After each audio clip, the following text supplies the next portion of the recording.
నమస్తే అమ్మ. నమస్తే. శ్రావణ మాసం, అందులో కృష్ణాష్టమి రాబోతుంది. కృష్ణాష్టమి విశిష్టత ఏమిటి, అసలు ఎలా జరుపుకోవాలి, ఆ రోజు నియమాలు ఏంటి?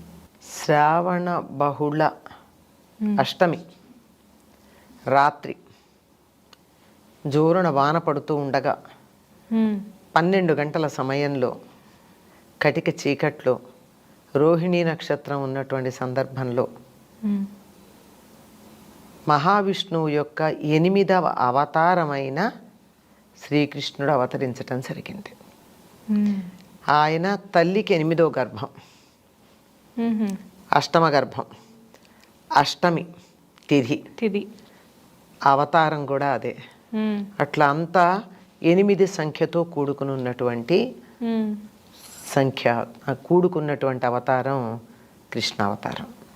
అవతారం కూడా 8వ అవతారమే కదమ్మా కృష్ణ అవతారం. అవునమ్మా. అయిన తర్వాత బుద్ధ, కల్కి అవతారాలు, అంతేగా. 8వ అవతారం విష్ణుమూర్తిది. అలాంటి శ్రీకృష్ణుడు జన్మించినటువంటి సమయంలో ఎక్కడ జన్మించాడు? అసలు ఆయన వింతల్లోకి వింత ఏమిటంటే చెరసాలలో జన్మించాడు. ఎక్కడన్నా పుట్టింట్లోనో అత్తగారింట్లోనో మరో చోట జన్మిస్తారు, కానీ ఈయన చెరసాలలో జన్మించాడు. జన్మించినప్పుడు వెంటనే తల్లిదండ్రులకు ఎలా కనిపించాడంటే 4 చేతులతో శంఖం, చక్రం, గద మొదలైనటువంటి ఆయుధాలతో, మణిమయమైన కిరీటంతో, భుజకీర్తులతో, అన్ని రకాలైన అలంకారాలతో సాక్షాత్తు విష్ణుమూర్తిగా దర్శనమిచ్చాడు. కృష్ణుడు అవతరిస్తున్నాడు అని ఈ శుభ సందర్భాన్ని దర్శించటానికి ఆ చెరసాలలోకి దేవతలందరూ వచ్చున్నారు, ఋషులను. వాళ్ళు దేవకి, వసుదేవులు కృష్ణుడిని కీర్తించిన తర్వాత వాళ్ళు ఏం చెయ్యాలో వాళ్ళకి కర్తవ్యాన్ని నిర్దేశించి అప్పుడు మళ్ళీ పసిపిల్లాడైపోయి కెవ్వుమని ఏడిచాడు. ఏం చెయ్యాలని చెప్పాడు వసుదేవుడికి? నువ్వు వెంటనే నన్ను ఇక్కడి నుంచి తీసుకుని వెళ్ళి నందగోకులంలో అక్కడ యశోద పక్కలో పడుకోబెట్టు, అక్కడ ఒక బిడ్డ ఉంటుంది, ఆ పిల్లని తీసుకురా, ఇక్కడ నా స్థానంలో ఉంచు. ఎట్లా పెడతాను అని అడుగుతావేమో, నీకేం సమస్య లేదు. తలుపుల గడియలు, తాళాలు వాటంతటవి తెరుచుకుంటాయి, నువ్వు వెళ్ళు, తీసుకునిరా. ఇంతవరకు బాగానే ఉంది, అవన్నీ విని సంతోషంగానే విన్నటువంటి వాళ్ళల్లో యశోదకి ఎప్పుడైతే బిడ్డను తీసుకెడుతున్నారో దుఃఖం వచ్చేసింది. తల్లి కదా, దుఃఖం వచ్చింది. కానీ ముందరే చెప్పాడు, ఇలా కర్తవ్యం నిర్దేశించాడు కదా. నందుడు ఆ బిడ్డను అలాగే పసి గుడ్డును, అప్పుడే పుట్టినట్టుగా ఉన్నటువంటి గుడ్డును తీసుకుని వెళ్ళి అక్కడి నుంచి ఆయన వెడుతున్నాడు. తలుపులు తెరుచుకున్నాయి ఆ చెరసాలవి. ఆ తర్వాత పెద్ద వాన, ఆ వాన అక్కడ కాపలా వాళ్ళందరు నిద్రపోతున్నారు. ఆ వానలో యమునా నదిని దాటి అవతల ఒడ్డుకు వెళ్ళాలి నందగోకులానికి. అవతల ఒడ్డుకు వెళ్ళాలి అంటే నది ఉప్పొంగి ప్రవహిస్తోంది. ఈయన వెళ్ళమన్నాడు. సాక్షాత్తు శ్రీ మహావిష్ణువు కనపడి నువ్వు అలా వెళ్ళు అని చెప్పిన తర్వాత ఈయన మానడానికి అవకాశం ఎక్కడుందో మాట వినేటప్పుడు. అలాగే బయలుదేరి పెడుతూ ఉంటే యమునా నది దారి ఇచ్చింది. వాన పడుతుంటే ఆ బిడ్డ మీద వాన పడకుండా ఉండడానికి నెత్తిన పెట్టుకు పెడుతున్నాడు నదిలో కదా. మామూలుగా ఇలా చేతిలో ఎత్తుకున్నవాడు కాస్త బిడ్డకేం అవ్వకూడదు కదా, తడి తగలకూడదు, ఇలా తల మీద చెయ్యిలా పెట్టుకున్నాడు. ఇలా చెయ్యి పెట్టుకుని పైన బుట్టలో పెట్టుకుని తీసుకెడుతూ ఉంటే ఆ బిడ్డ మీద వాన పడకుండా ఆదిశేషువు ఇలా వచ్చి కప్పెట్ట. ఆయన అంతే కదా, ఆదిశేషువు గురించి చెప్తారు. అవసరమైతే పక్క అవుతాడు, విసినకర్ర అవుతాడు, ఆసనం అవుతాడు, ఏదైనా అవుతాడు ఆయన, అన్నీ ఈయనే కనుక అలా వచ్చి కప్పెట్ట. కానీ యమున మాత్రం బాగా పొంగి పొంగి పొంగి పీకల దాకా వచ్చేస్తోంది. అప్పటికి అందులో ఉన్నటువంటి బిడ్డకు అర్థమైంది యమున ఎందుకు పొంగుతోంది అని. దారిస్తోంది కానీ పొంగుతోంది ఎందుకు అంటే కృష్ణుణ్ణి స్పృశించాలని. అందుకని ఒక కాలు బయట పెట్టేటప్పటికల్లా యమునా నదికి పాదం తగిలి నీ పాదస్పర్శత సోకింది అని సంతోషంగా తగ్గిందట. అందుకే ఈ యమునా నదిని దాటుతున్న నందుడి చిత్రం వేసినప్పుడు కృష్ణుడి కాలు ఒకటి బయటకున్నట్టు ఉంటుంది ఎవరు వేసినా. ఈ ప్రాంతాన్ని ఇప్పుడు కోయిలే అన్న పేరుతో పిలుస్తారు. కోయిలే అంటే బిడ్డ పడిపోతున్నాడు, కోయిలే అని అరిచాట ఆయన. ఎవరో ఒకళ్ళు తీసుకోండి బిడ్డని, బిడ్డ బతకాలి, నేనేమైపోయినా పర్వాలేదు అన్నట్టు అరిచాడట నందుడు. కోయిలే అనే ప్రదేశం ఉంది, అక్కడ యమునా నదిని నందుడు దాటినటువంటి ప్రదేశం. అది దాటిన తర్వాత తీసుకుని వెళ్ళి అక్కడ అందరూ అలాగే మత్తు నిద్రలో పడిపోయి ఉన్నారు. ఈ యశోద పక్కలో ఈ బిడ్డను పడుకోబెట్టి అక్కడ ఉన్నటువంటి ఆడపిల్లని ఎత్తుకుని తీసుకొని వచ్చి ఇక్కడ పడుకోబెడతాడు. ఇక్కడ పడుకోబెట్టంగానే ఆ పిల్ల కెబుమని ఏడ్చింది. కెబుమని ఏడ్చేటప్పటికి అప్పటిదాకా పడుకున్నటువంటి ఈ చెరసాల కాపలాదారులంతా లేచారు. అన్ని తాళాలు ఉన్నాయి, ఉన్నట్టున్నాయి. ఇది సమయం కాదు. 8వ నెలలో ప్రసవం అవడం అనేది సహజం కాదు. 8వ నెలలో పుట్టినటువంటి బిడ్డ బతకరు కదమ్మా. ఇంకా 7వ నెలలో పుట్టిన వాళ్ళన్నా బతుకుతారు, కానీ ఇంక్యుబేటర్లో పెడితే 8వ నెలలో పుట్టిన వాళ్ళు బతకడం అపురూపం. ఇది కాదే, ఎందుకు ఇట్లా అయిందని కంగారు పడుతూ వచ్చాడు కంసుడు. వస్తే ఇక్కడ ఆడపిల్ల. సరే, యథాప్రకారం చంపడానికి ప్రయత్నం చేశాడు. చేస్తే ఆ పిల్ల పైకి ఎగిరింది. ఈ లోపల యశోద వీడు అల్లుడు కాదు, మేనల్లుడు కాదు, ఇది కోడలు అని బతిమాలుతుంది. ఆడపిల్ల కదా, నీకు 8వ నా కొడుకు అయితే కదా నిన్ను చంపుతాడని భయం, ఆడపిల్ల ఏం చంపుతుంది, వద్దు అని చెప్పి బతిమాలింది. అంటే దేవకికి తెలుసు తన కూతురు కాదని. అయినా సరే ఎవరి కూతురు అయితే ఏంటి, మాతృహృదయానికి ఎవరి పిల్ల అయితే ఏం, తల్లితనం లోపల ఉంటే అంతే కదమ్మా. అంచేత వద్దని బతిమాలుతుంది. వాడు ఆడపిల్ల ఏమిటి మగపిల్ల ఏమిటి అసలు ఇదేదో అన్నాడు. ఇలా వాడు ఎంత క్రూరంగా చంపేవాడంటే బిడ్డల్ని ఇలా పైకేసి బిడ్డని కింద కత్తి పెట్టేవాడు. ఆ బిడ్డ కత్తి మీద పడి చనిపోవాలి. ఇది అందరి బిడ్డల్ని వాడు చంపిన పద్ధతి. ఈ పిల్లను కూడా అలా పైకి ఎగరేశాడు. ఎగిరింది అక్కడే ఉంది, కిందకి రాల. అది నిన్ను చంపేవాడు వేరే చోట పెరుగుతున్నాడులే, నువ్వు నన్ను చంపలేవు అని చెప్పి అంతర్ధానం అయిపోతుంది. ఇది ఆనాటి సంఘటన, కృష్ణాష్టమి నాడు. ఈ సంఘటనను ఆధారంగా చేసుకుని ఈ మధ్యకాలంలో ఒక పోస్ట్ చూశానమ్మా, చాలా బాధేసింది నాకు. ఏమంటే, ఎంత మేల్ చావనిస్టిక్ సొసైటీ మనది. కృష్ణుడు పుట్టినరోజు గురించి చెప్పారే తప్ప ఈ యోగమాయ పుట్టిన దాని గురించి ఎవరు మాట్లాడలేదు, దాన్ని చంపిన దాని గురించి ఎవరు మాట్లాడలేదు అని చెప్పి ఒక పోస్ట్ పెట్టారు. నాకు చాలా బాధ అనిపించింది. ప్రతిదానిని మనం ఇలా కూడా చూడగలమా అని. యోగమాయ గురించి మాట్లాడలే ఉంది, మేమిద్దరం ఒకటే అని చెప్పిందిగా యోగమాయ. కృష్ణుడు పుట్టాడు అన్నప్పుడు యోగమాయ లేకపోవడం ఏమిటి? దాన్ని చెప్తారు, ఇక నుంచి నువ్వు కాత్యాయని అన్న పేరుతో ఇక్కడుండి అందరి చేత ఆరాధించబడతావని కృష్ణుడు చెప్పాడు. గోపికలందరూ కాత్యాయని వ్రతమే చేశారు. అది పుస్తకాలు చదవం కదా, పుస్తకాలు చదవకుండా అక్కడ హియర్సే అంటారే, వినికిడి పట్టుకుని మాట్లాడేటటువంటి మాటలు. అక్కడేమీ ఆ బిడ్డ చనిపోలేదు.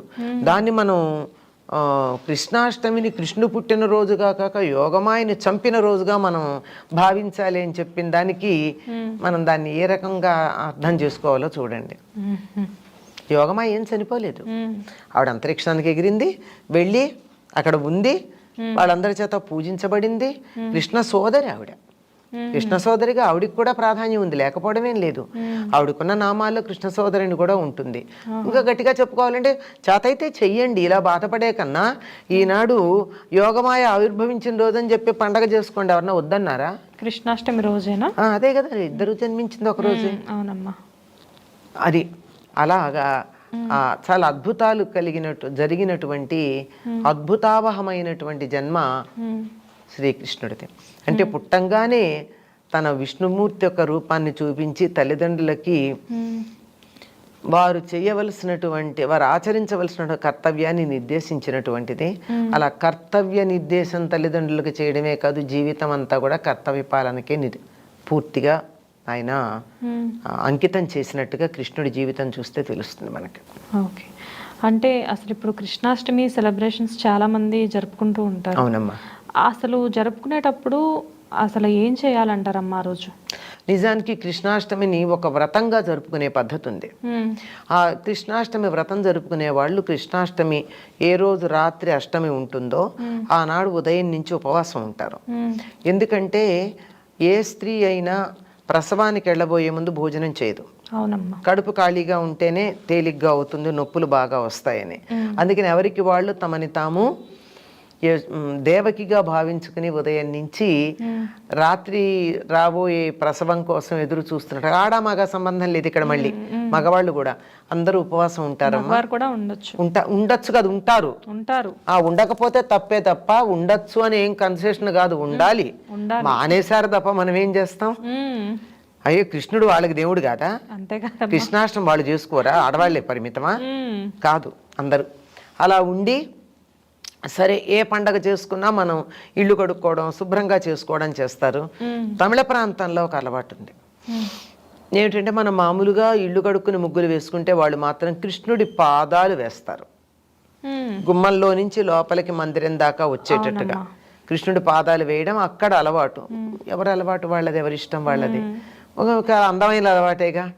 మనం ఆనందం చూద్దాం, బాగా ఉందని సంతోషిద్దాం. ఇప్పుడు మన దగ్గర కూడా చాలా మంది అలా జరుపుకుంటున్నారు. అదేమ్మా, ఎక్కడైనా ఒకటి బాగుందనిపిస్తే మనం అనుసరిస్తాం. తెలుగు వాళ్ళకున్న గుణం ఏమిటంటే ఇతరులు ఏదైనా బాగా చేస్తే అనుసరిస్తాం, మనకు మంచిదైనా వదిలేస్తాం. రెండూ ఉన్నాయి. మంచిదే, అనుసరించడంలో తప్పేం లేదు. రోజంతా ఇలా ఉపవాసం ఉన్నాక ఈ సమయంలో కృష్ణుడినో తలుచుకుంటూనో, కృష్ణనామమో లేకపోతే విష్ణు సహస్రనామమో ఏదో చేసుకుంటూ పిండి వంటలు చేస్తారు. కృష్ణుడు బాలకృష్ణుడుగానే మనకి చాలా ఇష్టం. గోపీకృష్ణుడు పార్థసారథో అన్న దానికన్నా. అందువల్ల కృష్ణుడంటే ఒక విగ్రహంలో ఉన్నాడా? అందరి పిల్లలు లేడు, పిల్లలందరూ కృష్ణుడు రూపాలే కదా. అందుకని ఆ పిల్లలకందరికీ సాయంకాలం పూజ చేశాక ఈ చేసిన పిండి వంటలన్నీ పిల్లలకి పెడతారు. రకరకాల పిండి వంటలు పిల్లలు తినేవి, పాలకాయలు, కజ్జికాయలు, చేగోడీలు, ఇలాంటివి అన్నమాట. ప్రత్యేకించి ఇదే పిండి వంట చేయాలి అన్న నియమం ఏమీ లేదు. పిల్లలు తినేవి బాగా. కొన్ని పెద్దవాళ్ళు తినేవి ఉంటాయి కదా, హల్వాలు లాంటివి అనుకో. పిల్లలు ఏం తింటారమ్మా? వాళ్ళ కరకరలాడుతూ కొరికేటటువంటివి, ఇక్కడి నుంచి పట్టుకెళ్ళి ఆడుకుంటూ మధ్యలో తినేవి, చేతికి అంటనివి వాళ్ళకి కావాలి. అవునమ్మా, పిల్లలు తినేవి అవే కదా. అట్లాంటివి చేసి పిల్లలకి అందరికీ పెట్టడం, ఇంకా పూజలు భజనలు ఇవన్నీ చేస్తూ రాత్రి 12 గంటలు అయ్యే వరకు పూజలు చేస్తా. దానికన్నా ముందు పూజ మొదలుపెట్టి పూజ చేసి 12 అవగానే కృష్ణుడు ఆవిర్భవించాడు అని చెప్పి ఉయ్యాల్లో వేసి ఊపుతారు. ఇంకా సంప్రదాయం తెలిసినటువంటి వాళ్ళు చంద్రుడికి అర్ఘ్యం ఇస్తారు. కృష్ణుడు పుట్టాడు అనగానే అయిన తర్వాత కొంతమంది పడుకుంటారు. ఉండలేని వాళ్ళు, లేని వాళ్ళు కొనసాగిస్తారు ఆ భజనలు పూజలు అవి. మర్నాడు ఉదయం మామూలుగా కాలకృత్యాలు అవన్నీ అయిన తర్వాత స్నానం చేసి మళ్ళీ పూజ చేసుకుని అప్పుడు చేసినటువంటి వంటని దేవుడికి నివేదన చేసి ఊళ్ళో వాళ్ళకి పెట్టి అందరికీ పెట్టి తర్వాత తింటారు. అయితే ఈ సమయంలో సరిగ్గా కృష్ణుడు పుట్టంగానే చేసేది ఏమిటి అంటే, పుట్టాడు అనగా 12 గంటలకి వెన్న, తేనె, పాలు, పెరుగు ఇవి నివేదన చేస్తారు. దొరికితే ఆవువే ఇవన్నీ. ఆవు పాలు, ఆవు పెరుగు, ఆవు వెన్న, ఆవు నెయ్యి ఇవన్నీ నివేదన చేస్తారు. కండ చక్కెర, మామూలు పంచదార కాదు, కండ చక్కెర చేస్తారు. అంటే పటికి బెల్లం దంచి చేసినటువంటిది. అటువంటిది ఇది నివేదన చేయడంతో పాటుగా ఈనాడు చేసే ప్రత్యేకమైన నివేదన ఏమిటంటే కాయం. కాయం అంటే బాలెంతలకు పెడతారు కదమ్మా, కట్టెకారం కాయం అంటారు. అంటే ప్రసవం అయిన తర్వాత మళ్ళీ ఆ అమ్మాయికి వాతం కమ్మకుండా పాలు బాగా పడుతూ శరీరం ఆరోగ్యంగా ఉండడానికి సొంఠి మొదలైనటువంటి దినుసులతో తయారు చేసినప్పుడు ఉంటుంది. దాన్ని కట్టెకారం లేక కాయం అంటారు. బాలింతలకి తప్పకుండా పెడతారు, చాలా వేడి చేస్తుంది అది. అందుకని ఏం చేస్తారు, దాన్ని నేతిలోను బెల్లం వేసి నీటితో కలిపి పెడతారు. బాగా రుచికరంగా, ఘాటుగా రుచికరంగా బాగుంటుంది. ఎప్పుడైనా అవకాశం దొరికితే వదలకండి, తినండి, చాలా రుచిగా ఉంటుంది. చక్కగా ఆ కాయం నివేదన చేసి పెడతారు. ఎందుకంటే అందరూ ఎవరికి వాళ్ళు దేవకీదేవిగా భావించుకున్నారు గనక మరి ప్రసవం అయిపోయిన తర్వాత బాల్యంత లక్షణాలు ఉండాలిగా. అందుకని వాటి కోసం కాయం నివేదన చేయడం ఉంటుంది. ఉయ్యాల్లో వేసి ఊపుతారు. ఆ మర్నాడు భోజనాలు అయిన తర్వాత ఇంకా కృష్ణలీలలన్నీ ప్రదర్శించుకుంటూ ఉట్టి కొట్టడాలు అలాంటివన్నీ ఆ మర్నాడు చేస్తారు. ఈ ప్రాసెస్ లో తులసి మాలకు కూడా ప్రత్యేక స్థానం ఉంటుంది కదమ్మా? ఎందుకనమ్మా, మొత్తం అంతా ఉంటుందమ్మా. వైష్ణవ సంప్రదాయంలో తులసికి తులసిమాలకి చెప్పలేనంత ప్రాధాన్యం ఉంది. నమస్తే అమ్మా. నమస్తే అమ్మా.